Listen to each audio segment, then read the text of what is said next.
111 ની અંદર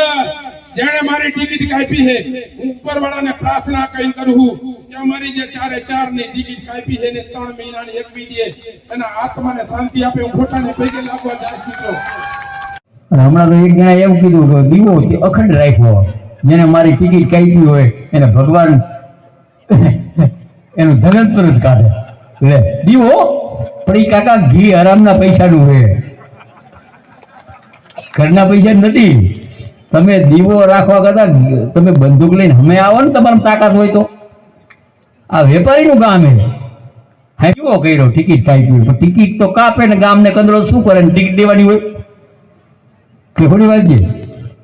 અને ગામને સારામાં સારા 19 જ્ઞાતિને ટિકિટ આપી હું કોઈ જ્ઞાતિવાદનો નથી માણસ પણ હું વ્યક્તિ જે દાદાગીરી કરે એના હારે તો બાંધછોડ કરીશ જ નહીં જિંદગીમાં નહીં કરું